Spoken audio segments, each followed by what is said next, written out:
Esta tarde compartilharei com vocês a história da minha luta sobre a identidade de Cristo. Luta que chegou no momento preciso. Eu não podia suspeitar que esse tema iria trazer tão grande conflito dentro da igreja. Eu era um jovem de apenas 15 anos, quando ocorreu certo problema que devo contar-lhes antes de mais nada. Estava fora de casa e com companhias muito más. E sentia que era incapaz de manter a minha própria integridade a menos que o Senhor me desse uma força que eu não tinha. Por vários anos vivi com um sentimento de culpa e fracasso e sentia que esta era a minha última oportunidade, um ponto de não retorno. Pensava que ao tomar o caminho errado nunca mais seria capaz de voltar atrás. Nessas circunstâncias, orei demoradamente ao Senhor. Pedi-lhe ajuda e disse-lhe que estaria disposto a fazer o que ele me pedisse, se me proporcionasse a força que necessitava para poder vencer. Como resultado, o Senhor deu-me um sinal muito claro de que devia dedicar 1 hora cada manhã e cada noite a estudar e a orar. Isso era uma pequena prova, pois eu já colocava o meu despertador às 3h45, pois tinha que estar no estábulo para ordenhar às 4. Não podia perder nem um minuto, pois tinha toda a responsabilidade numa pequena vacaria. Portanto, passei a colocar o meu despertador às 2h45 de cada manhã e comecei o meu estudo com o desejado de todas as nações. Eu já havia lido a Bíblia, mas não me tinha feito muito bem.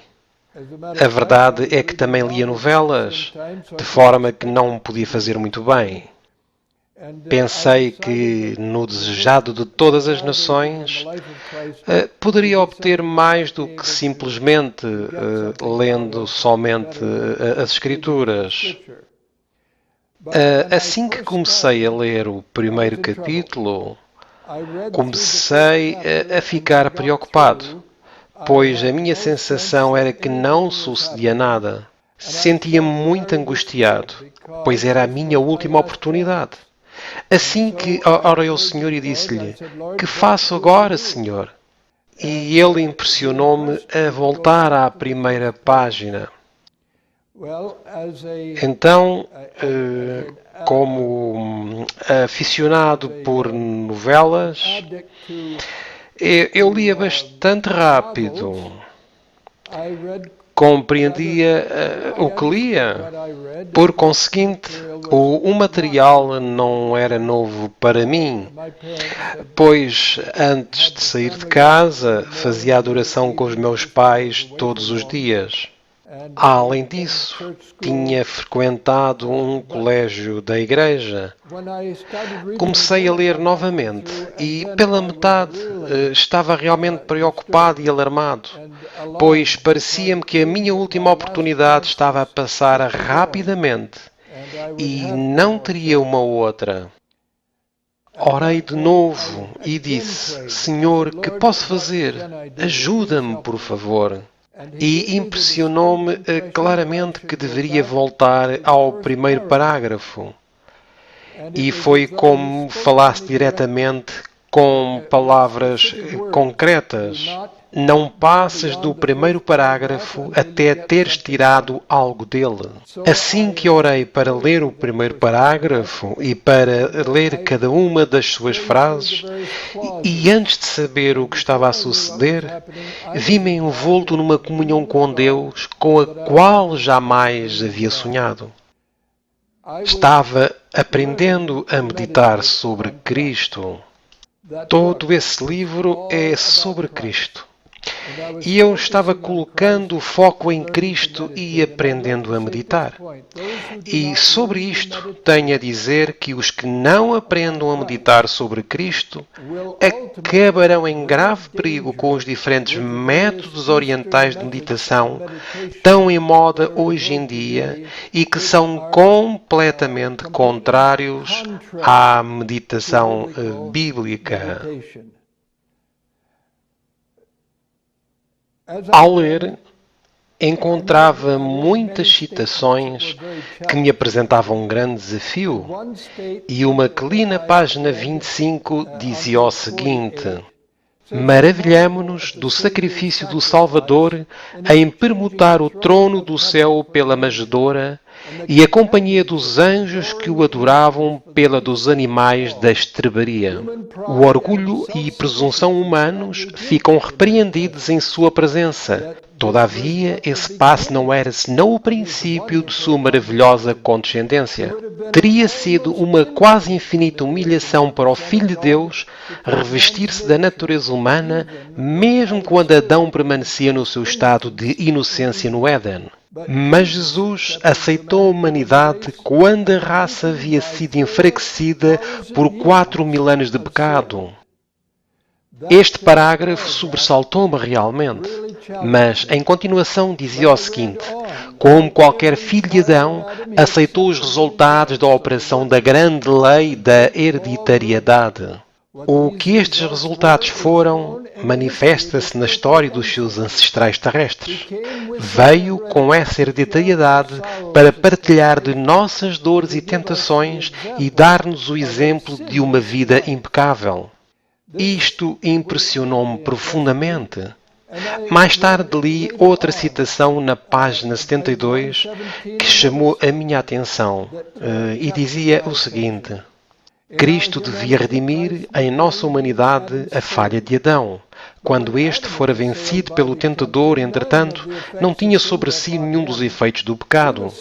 Achava-se circundado das glórias do Éden e em comunicação diária com seres celestiais. Não foi assim quanto a Jesus, quando penetrou no deserto para confrontar-se com Satanás. Por 4.000 anos, a raça estivera a decrescer em forças físicas, vigor mental e moral.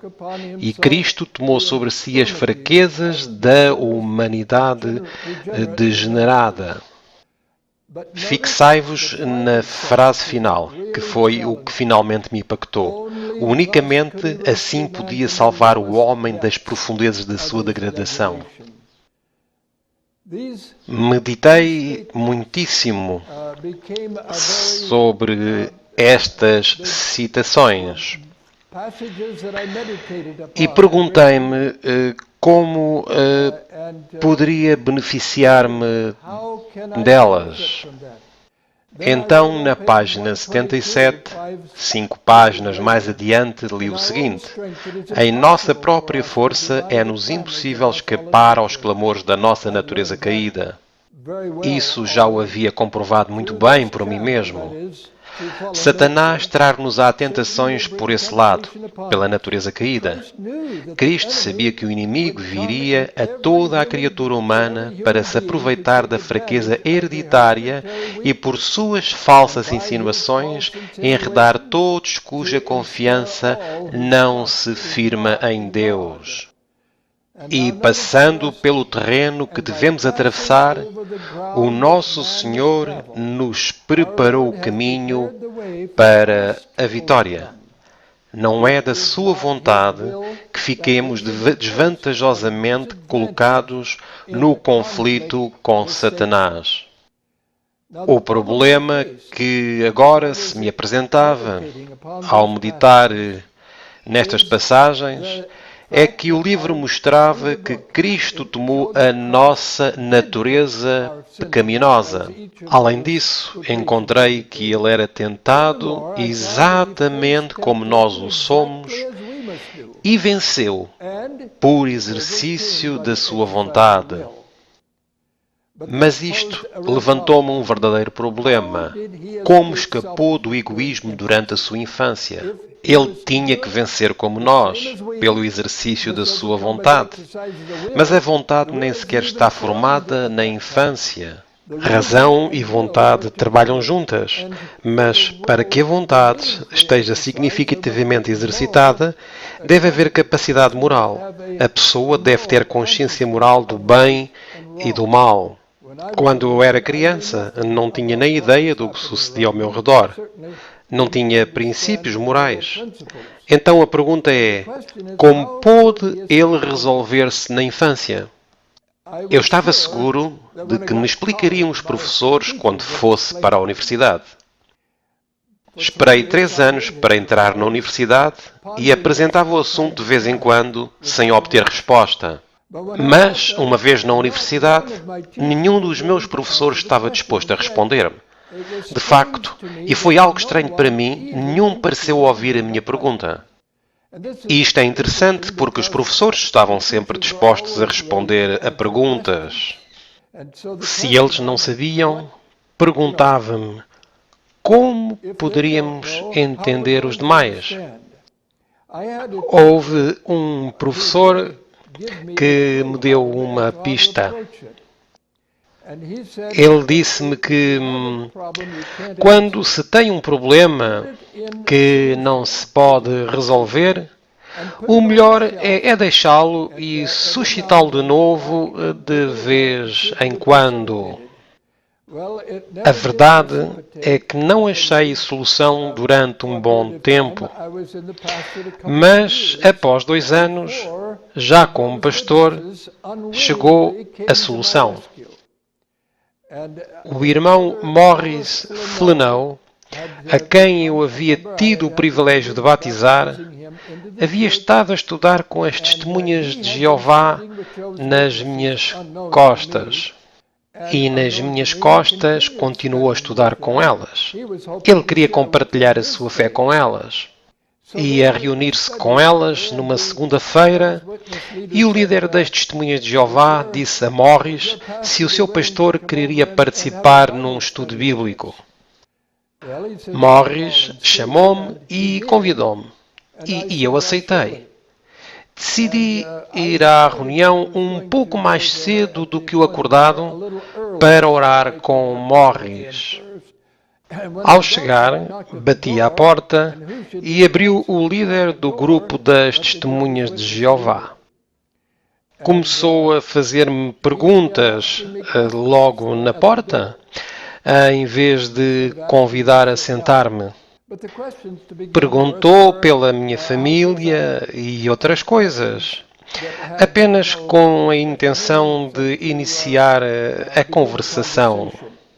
Então, começou a fazer-me perguntas muito simples sobre a Bíblia, tais como quem era o pai de Isaac e outras que qualquer que tivesse alguma familiaridade com a Bíblia poderia responder. Dei-me conta de que o estudo bíblico tinha começado e eu não sabia quais eram as suas intenções. A minha sensação era que ele procurava fazer-me uma série de perguntas que me conduziriam a uma posição onde eu estaria virtualmente obrigado a responder ao modo como ele queria. Eu perguntei ao Senhor, o que faço? A resposta foi, faz-lhe perguntas. Ainda estava ele a perguntar-me a mim quando comecei a fazer-lhe perguntas. Estivemos assim um tempo e o estudo finalizou. Ainda estávamos os dois ao pé da porta. Ele tinha-me apresentado algumas coisas de uma forma que eu jamais havia pensado. E mostrou-me passagens de Ellen White que eu não conhecia que não estão nos livros mais comuns. Angustiava-me não ter melhores respostas para algumas das suas perguntas. Nessa tarde, ao voltar para casa, e orando e me conscientizava para estudar a fundo estes assuntos. Iria estudá-los até ter uma clarividência sobre estes temas. Antes de partir, estive orando com o irmão Morris, mas logo me dei conta de que tínhamos que partir, pois o líder das Testemunhas de Jeová não se iria embora até que eu o fizesse.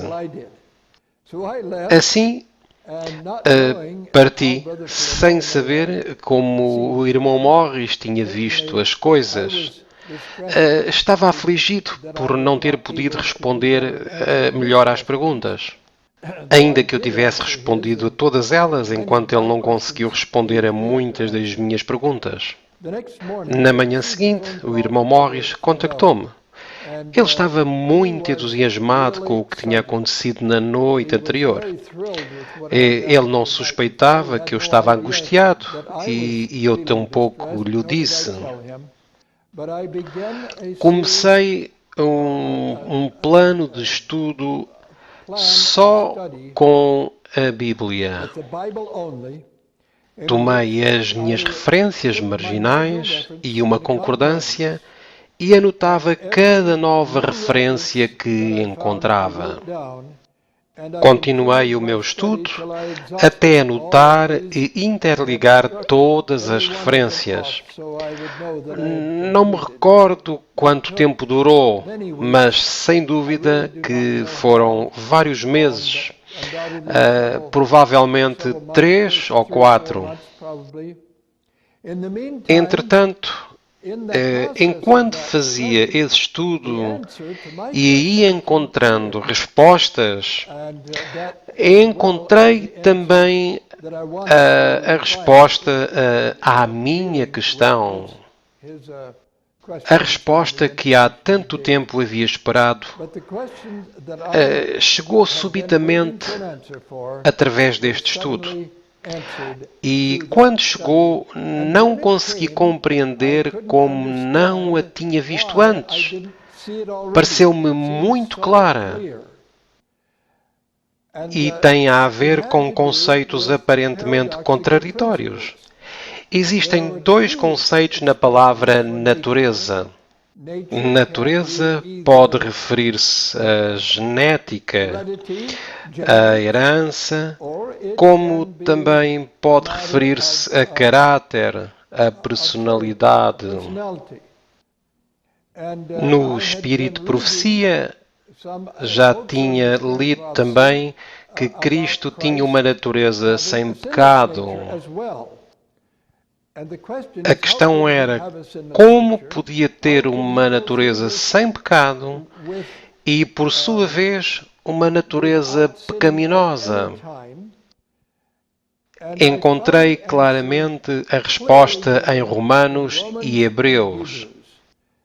A carta aos Romanos começa dizendo: Paulo, servo de Jesus Cristo, chamado para apóstolo, separado para o Evangelho de Deus, o qual antes prometeu pelos seus profetas nas Santas Escrituras acerca de seu Filho, que nasceu da descendência de Davi segundo a carne. Esta expressão, segundo a carne, em grego é katá sarka. A versão King James traduz assim, segundo a carne. Continua dizendo que foi declarado Filho de Deus em poder segundo o Espírito, katá pneuma. Segundo, em grego, é kata. Uma é segundo a carne, sarka, e a outra é segundo o Espírito, pneuma. Segundo o Espírito de santificação pela ressurreição dos mortos. Foi a ressurreição o que provocou o caráter filial divino de Cristo. Ele veio como homem comum, mas continuava a ser Deus. Veio segundo o Espírito, mas também segundo a carne. A chave é que o katá-sarka se une ao katá-pneuma. O Espírito Santo e a carne unidos numa pessoa, Jesus Cristo. Em Romanos, capítulo 8, versículos 1 a 3, diz: Portanto, agora nenhuma condenação há para os que estão em Cristo Jesus, que não andam segundo a carne, katá-sarka, mas segundo o Espírito, katá-pneuma. São as mesmas palavras que encontramos no capítulo 1. Porque a lei do Espírito de vida em Cristo Jesus me livrou da lei do pecado e da morte. Porquanto o que era impossível à lei, visto como estava enferma pela carne, Deus, enviando o seu Filho em semelhança da carne do pecado.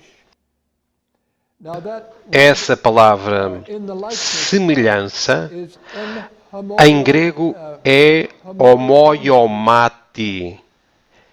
E a carne de pecado é sarcos, a qual já vimos. Pelo pecado, condenou o pecado na carne. Agora, algumas pessoas dizem que em semelhança em homoiomati, significa que era parecido, mas não igual. Se isso fosse verdade, então Paulo teria declarado que Cristo era semelhante a um homem, mas não realmente homem. Pois em Filipenses 2:7, Paulo repete a mesma expressão, mas com homem em vez de carne, como vemos na continuação. De sorte que haja em vós o mesmo sentimento que houve também em Cristo Jesus, que, sendo em forma de Deus, não teve por usurpação ser igual a Deus, mas vaziou-se a si mesmo, tomando a forma de servo, fazendo-se semelhante aos homens. Exatamente a mesma expressão em grego, em homoiomati, mas neste caso anthropon em vez de sarca, ou seja, em semelhança de homem em vez de carne. Mas os homens são de carne. É o mesmo significado de Romanos 8:3.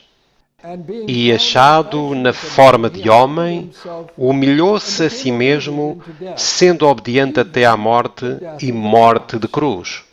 Diz que foi obediente até à morte de cruz na condição de homem. Portanto, era verdadeiramente um homem.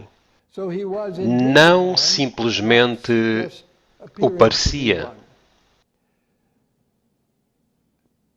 Aqui há o paradoxo entre sarca e pneuma. Cristo veio katá-sarka. Também veio katá-pneuma.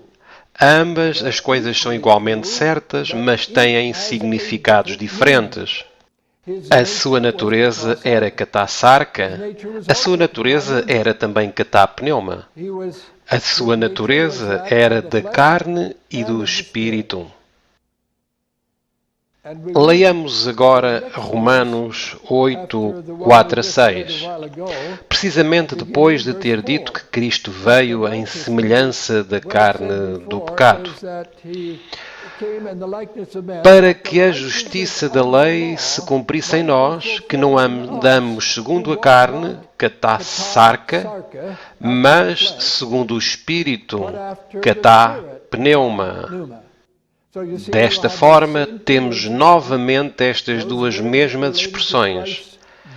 Estas duas expressões aplicadas ao nascimento de Cristo, com as que condenou o pecado na carne, são agora aplicadas a nós. Então, Ele preparou o caminho para que experimentemos o que Ele foi capaz de fazer desde a infância. Mas nós, antes de termos esta experiência, temos vivido em pecado. Veremos em seguida que Cristo não teve uma mente carnal. Ele teve uma natureza pecaminosa. Nós nascemos em natureza pecaminosa e de imediato tornamos-nos egoístas e adquirimos uma mente carnal, a qual ele nunca teve. E continua a dizer, porque os que são segundo a carne inclinam-se para as coisas da carne. Cristo nunca se inclinou para as coisas da carne. Mas os que são segundo o Espírito, para as coisas do Espírito. Cristo, desde os primeiros momentos da sua infância, foi dirigido pelo Espírito Santo. Porque a inclinação da carne é morte, mas a inclinação do Espírito é vida e paz. Portanto, pneuma e sarca se unem. No nascimento de Cristo, ambos já estão unidos. Na nossa experiência, o pneuma deve vir por nossa eleição. Cristo disse, deves nascer de novo, nascer do Espírito. Disse que se um homem não é nascido do Espírito, não tem parte no reino dos céus. Portanto, quando Cristo veio, pneuma e sarca estavam unidos de tal maneira que o pneuma controlava o sarca e não o contrário. Vejamos o que diz Hebreus 10, 7 a 9, onde é Jesus que fala antes da sua encarnação. Então disse, eis que venho, no princípio do livro está escrito de mim, para fazer, ó Deus, a tua vontade. Este livro que está escrito é Salmos 40, 6 a 8. Se fordes aí, lereis o mesmo texto. Sacrifício, oferta e holocaustos e oblações pelo pecado não quisestes, nem te agradaram os quais se oferecem segundo a lei. Então disse, eis aqui venho para fazer, ó Deus, a tua vontade. A tua lei está no meu coração. Para que a lei esteja no coração, há que nascer de novo segundo o Espírito. Catá, pneuma. Pois é o Espírito Santo que escreve a lei no nosso coração. Portanto, Jesus, antes de vir ou ao vir, declara que vem fazer a vontade de Deus, não a sua. E submete a sua vontade a Deus, de modo que o Espírito Santo fica autorizado para escrever a lei no seu coração. O Espírito Santo nunca força a ninguém. Nunca manipula a nossa mente. Apenas, sob a nossa eleição, entra no nosso coração para que experimentemos o novo nascimento e assim escreve a lei no nosso coração. Penso que este diagrama nos pode ajudar a entender. Nele podeis ver o cérebro humano. No cérebro humano, há dois centros, o alto, a vontade, e o baixo, que tem a ver com o sistema nervoso autónomo. Na mente carnal, que está a sarca, não se permite ser dirigida ao Espírito Santo. Pois o Espírito Santo só nos dirige de acordo com a nossa vontade e catasarca significa que a vontade é controlada pela carne. Portanto, Paulo chama isso de mente carnal. Carnal vem de carne, sarca, o que significa que é a carne que controla, não o Espírito Santo. Mas quando nos convertemos, funciona do modo contrário. Cata pneuma. O Espírito Santo atua no centro alto. Esta é uma mente espiritual. Já não controla a carne ou sarca. Assim, o facto é que nascemos egocêntricos por natureza e, antes do novo nascimento, quando já temos a idade para raciocinar e ter emoções, já somos carnais. A nossa mente já foi dirigida pelos nossos impulsos. Portanto, antes da conversão, não estamos no mesmo estado em que Cristo veio ao mundo. Ele veio kata pneuma, de modo que nunca desenvolveu uma mente carnal. Tinha uma natureza pecaminosa, mas não uma mente carnal. E é importante entender a diferença entre ambas. Natureza pecaminosa não implica que ele pecou. Significa simplesmente que aceitou os resultados da grande lei da hereditariedade após 4.000 anos de pecado. E agora encontramos que quando nasceu, fê-lo com uma mente espiritual.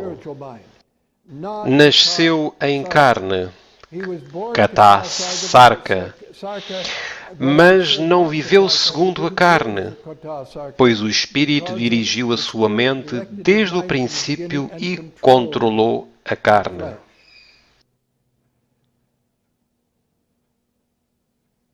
Neste ponto, após estudar estas passagens, descobri que o problema tinha uma solução muito fácil. Cristo tomou a nossa natureza pecaminosa, encarou tentações como nós e venceu pelo exercício da vontade. Como? Submetendo a sua vontade ao Espírito Santo antes de nascer. De forma que o período anterior a ter o uso da razão foi o mais seguro da vida de Jesus, pois Satanás não podia tocá-lo durante a sua infância. Satanás só poderia ter-lhe tocado se Cristo lhe houvesse dado consentimento. Mas Cristo nunca deu consentimento ao pecado, nem sequer por um momento. De modo que a natureza pecaminosa que Cristo tomou nunca se tornou incarnal. Ele submeteu a sua vontade ao Espírito Santo, sempre andou segundo o Espírito, nunca nem por um momento andou kata sarka. Assim, novamente, encontramos que também nós podemos escapar do controlo da mente carnal. A mente carnal é simplesmente uma mente que, em vez de ser dirigida kata pneuma, é dirigida e controlada pela carne, os nossos impulsos, os nossos desejos, as nossas paixões e os nossos apetites. Voltemos a Romanos 8, 3, que diz assim: Porquanto o que era impossível à lei, visto como estava enferma pela carne, Deus, enviando o seu Filho em semelhança da carne do pecado, pelo pecado condenou o pecado na carne. Assim, dificilmente poderia Cristo ter condenado o pecado na carne se não houvesse tomado uma natureza pecaminosa. A forma como ele condenou o pecado foi rejeitando todo o impulso da carne. Por que fez isto? Para que a justiça da lei se cumprisse em nós, que não andamos segundo a carne, mas segundo o Espírito. Não kata sarka, mas kata pneuma. Continuamos tendo a carne, assim como Cristo tinha. E, no nosso caso, não somente temos carne pecaminosa, mas, além disso, uma mente que foi programada para o mal. Contudo, o Espírito tem poder sobre a carne e sobre Satanás. Ao nos convertermos, portanto, Deus dá-nos a vitória sobre a natureza pecaminosa. Leva-nos tempo a aprender a como depender sempre da sua força. E podemos desanimar-nos muitas vezes, mas também sabemos que Ele, quando veio a condenar o pecado na carne, também tomou a nossa responsabilidade, os nossos pecados, a nossa culpa sobre si mesmo e morreu por isso. De modo que Ele continuamente nos oferece a sua justiça, enquanto nos está a preparar para caminhar em kata pneuma em vez de kata sarka. Porque os que são segundo a carne inclinam-se para as coisas da carne, mas os que são segundo o Espírito para as coisas do Espírito. Porque a inclinação da carne é morte, mas a inclinação do Espírito é vida e paz. Voltemos agora ao nosso gráfico. Quando andamos segundo a carne, catarsaca, não estamos no Espírito, não estamos caminhando segundo o Espírito. Temos o Espírito Santo a falar-nos, procurando obter a nossa atenção, mas não somos fortalecidos e dirigidos por Ele.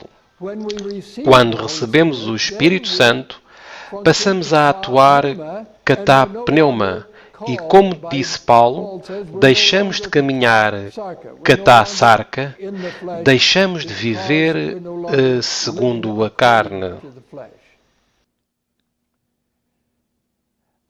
Chegamos ao final da nossa exposição nesta tarde.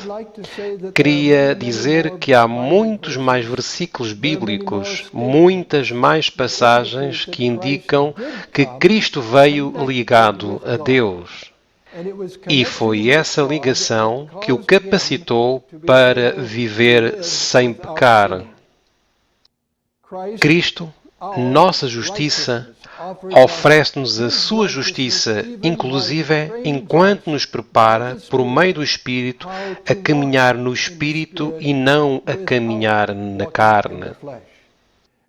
E quero voltar a Romanos 8:1. Portanto, agora nenhuma condenação há para os que estão em Cristo Jesus. Em Cristo Jesus significa em comunicação com Ele, significa que o Espírito Santo está trabalhando em nós. Quando Jesus esteve aqui, Ele disse que estaria sempre conosco, mas explicou que o faria através do Espírito Santo. Portanto, agora nenhuma condenação há para os que estão em Cristo Jesus, que não andam segundo a carne, mas segundo o Espírito. E gostaria de dizer para fechar que, apesar de que ainda possamos tropeçar e cair, se colocamos o nosso foco em Jesus e procuramos fazer a sua vontade, Ele aceita isso como o nosso melhor serviço. Oremos.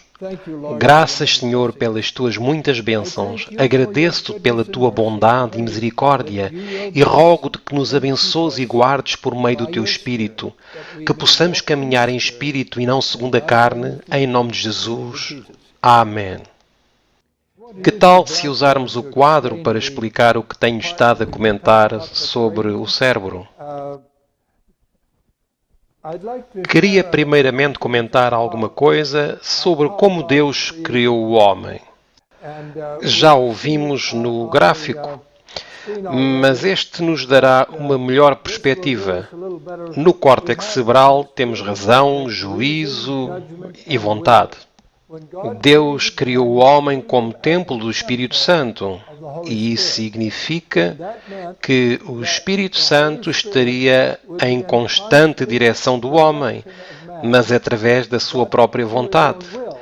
Deus deu ao homem livre arbítrio. O homem era tão livre que podia obedecer a Deus ou desobedecer-lhe. O homem escolheria e Deus nunca interferiria. Assim que, no jardim do Éden, quando Eva se aproximou da árvore e se admirou de ver uma serpente que falava, a sua atenção dirigiu-se imediatamente a ela e foi enganada pelo tentador a crer que o que Deus lhe tinha dito realmente não era verdade, que Deus estava procurando mantê-los num nível inferior e fazê-los seus escravos. Satanás fez crer a Eva que, se comessem da árvore, eles mesmos seriam Elohim, que é a palavra plural utilizada para Deus desde Gênesis, capítulo 1, verso 1, onde diz: no princípio criou Elohim os céus e a terra. No capítulo 3, a serpente declara que, se comerem da árvore, Adão e Eva seriam Elohim, seriam deuses e não teriam que depender de Deus. Do que ela não se deu conta é de que Deus os fez livres, mas não independentes. Eram livres, mas dependentes. Agora, quando um fabricante de automóveis fabrica um veículo, decide se será a gasolina, diesel, gás ou o que quer que seja. Mas qualquer decisão que faça, terá que utilizar-se o combustível para o qual o motor foi concebido.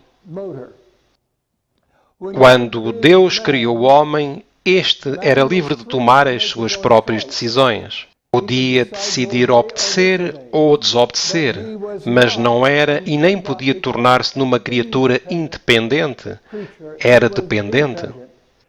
Então, ou era dependente do Espírito Santo para que este o guiasse, ou tornar-se-ia dependente de Satanás, o qual o controlaria sem permitir-lhe qualquer liberdade de eleição. De modo que, para ser livre, o homem deve depender de Deus. Deus ordenou a criação de tal forma que a mente do homem, por meio da razão e do juízo, dirigiria a vontade. E Deus criou o homem de tal modo que a vontade, fortalecida pelo Espírito Santo, teria controle sobre a natureza inferior, que é regida pelo sistema autónomo nervoso, o qual é algo grande e maravilhoso. Quando estás conduzindo um automóvel, respondes ao que vês antes de teres a oportunidade de nem sequer entender claramente o que se está a passar. Antes da informação chegar ao cérebro, atuas, pois exercitaste-te a ti mesmo. E quando outro automóvel para diante do teu, rapidamente, e antes de raciocinares o que se passaria se não parares, o teu pé pisa o travão.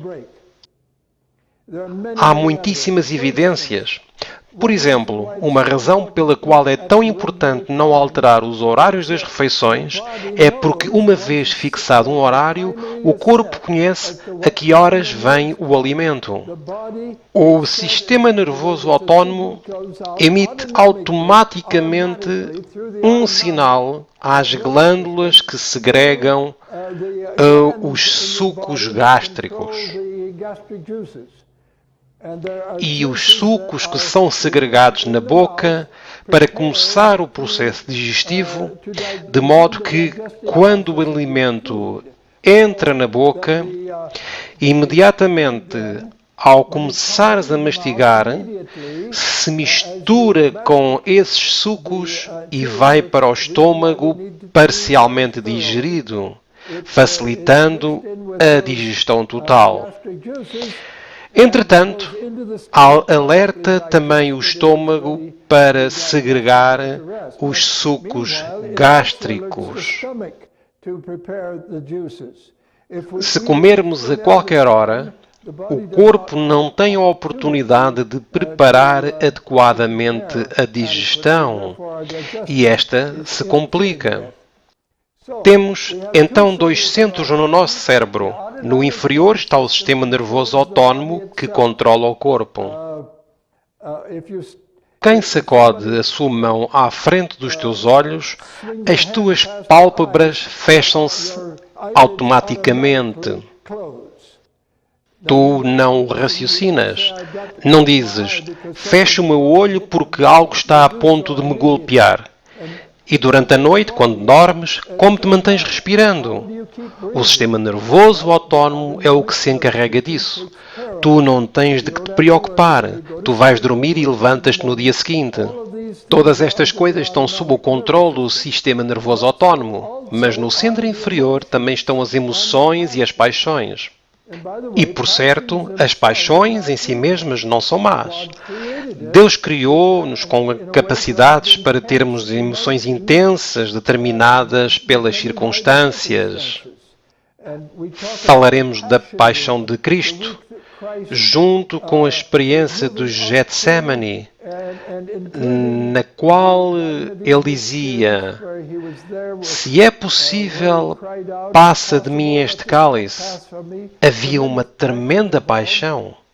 A paixão não é maldade, mas uma expressão extrema da emoção. Deus criou-nos de um modo que isso pode suceder. Quando as crianças recebem uma boa notícia, ficam muito sobressaltadas. Isto está muito correto, mas as paixões, as emoções, nunca deveriam controlar a nossa vontade. Pois se atuamos segundo as nossas emoções, impedimos que o Espírito Santo nos dirija. Neste caso, o Espírito Santo não é capaz de fortalecer a vontade, pois o sistema nervoso autónomo é muito poderoso, e sem o poder do Espírito Santo, a vontade não é capaz de controlar a natureza inferior, mas que passa sim a ser controlada. E quando é o sistema nervoso autónomo que começa a controlar a vontade, esta força a razão a racionalizar e, em vez de ser verdadeira razão, é falsa razão. A vontade insiste em que a razão aporte uma boa desculpa para o que alguém quer fazer. E isto é o que chamamos de racionalização. A racionalização é um fenómeno pelo qual a vontade se impõe à razão, procurando deliberadamente controlar as coisas para que pareçam ser como a pessoa quer que pareçam, de modo que ela possa crer que isso é realmente verdade. Então, encontramos que Jesus nasceu do Espírito, nasceu de tal modo que, por sua própria eleição prévia à encarnação, o Espírito Santo era capaz de ter o controle total. Visto que ele não tinha ainda consciência moral, o Espírito Santo tinha completa oportunidade de atuação. Ele tinha pedido ao Espírito Santo que controlasse a sua vontade. Eis aqui venho, no princípio do livro está escrito de mim, para fazer, ó Deus, a tua vontade. O seu propósito ao vir era submeter-se ao Espírito Santo. E quando estava aqui, ele disse abertamente: eu não posso de mim mesmo fazer coisa alguma. Somente enquanto fosse dependente do Espírito Santo o podia. Fortalecido por este, manter o seu sarca, a sua carne sob o controle, de modo que poderia viver catá pneuma. E ao longo de toda a sua vida, jamais cedeu a sua vontade à carne, nem por uma vez sequer. O que significa que, desde o momento de sua encarnação, o Espírito Santo teve a completa liberdade para dirigir a sua mente. E assim seria até o momento em que ele tivesse revertido isso. Mas isso nunca sucedeu, nem sequer por um momento foi vencido pela tentação. Ele tinha todas as glândulas, todas as emoções e paixões. Tinha todo o sistema de um corpo que herdara todas as debilidades de 4.000 anos de pecado. Mas o Espírito Santo tem muito mais poder que o inimigo e fortalecia o centro superior da mente de Cristo. Satanás trabalha apenas no centro inferior. Ele não quer trabalhar no superior, pois é através deste como é expulso do corpo. De modo que trabalha através das nossas glândulas, das nossas emoções e das nossas paixões. Ele consegue que sigamos os impulsos da carne, sarca. E, desse modo, pode expulsar o Espírito Santo. Mas Cristo não cedeu sequer uma vez. Ele veio ligado com o Pai através do Espírito Santo e permaneceu ligado toda a sua vida. E vemos o ponto culminante em que ele clama: Meu Pai, se é possível, se é a tua vontade, passe de mim este cálice, todavia não se faça a minha vontade, mas a tua. E finalmente, na cruz, ele exclamou: Está consumado. Ele havia passado por todo o perigo da sua encarnação, desde a infância até à morte na cruz, e nesse momento expirou. Esta é uma maravilhosa imagem de como Deus nos quer restaurar. Porque quando elegemos fazer não a nossa vontade, mas a de Deus, o Espírito Santo pode fortalecer-nos para vencer todos os nossos maus hábitos e todas as tentações.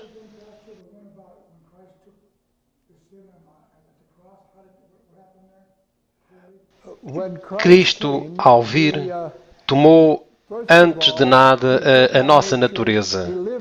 Viveu a nossa vida no nosso corpo, mas um corpo que estava ligado ao Pai desde o começo e no qual ele havia submetido a sua vontade.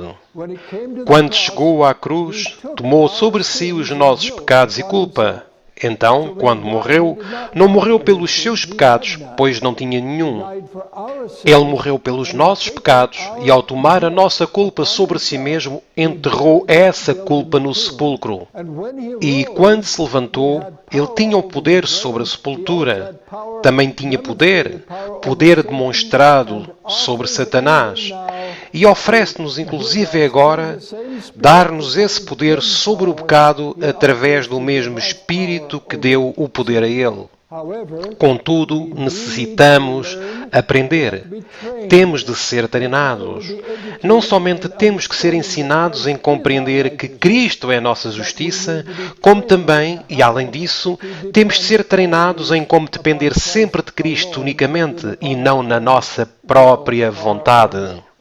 Nós exercitamos a nossa vontade, mas a nossa dependência é em Cristo e seu poder por meio do Espírito.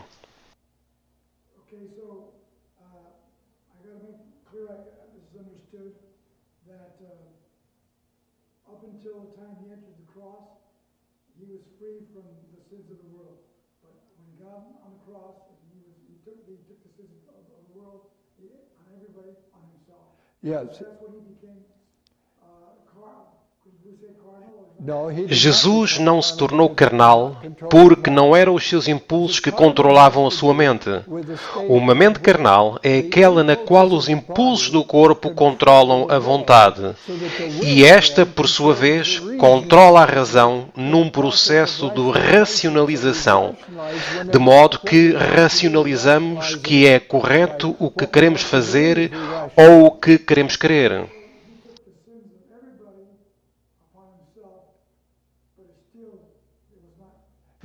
Jesus tomou sobre si a nossa culpa de um modo tal que ele em nenhum momento respondeu aos impulsos da carne.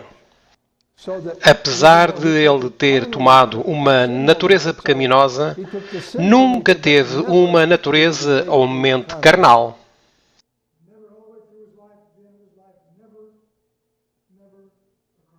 Nunca, nem por uma vez sequer, respondeu aos chamados da carne. Paulo fala disto em Romanos, capítulo 8, versículo 7, onde diz que a mente carnal é inimizade contra Deus, porque não se sujeita à lei de Deus, nem em verdade o pode ser.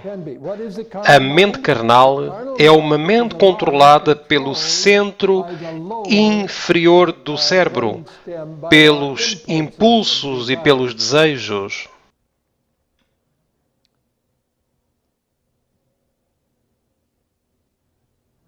Certo? Obrigado a todos.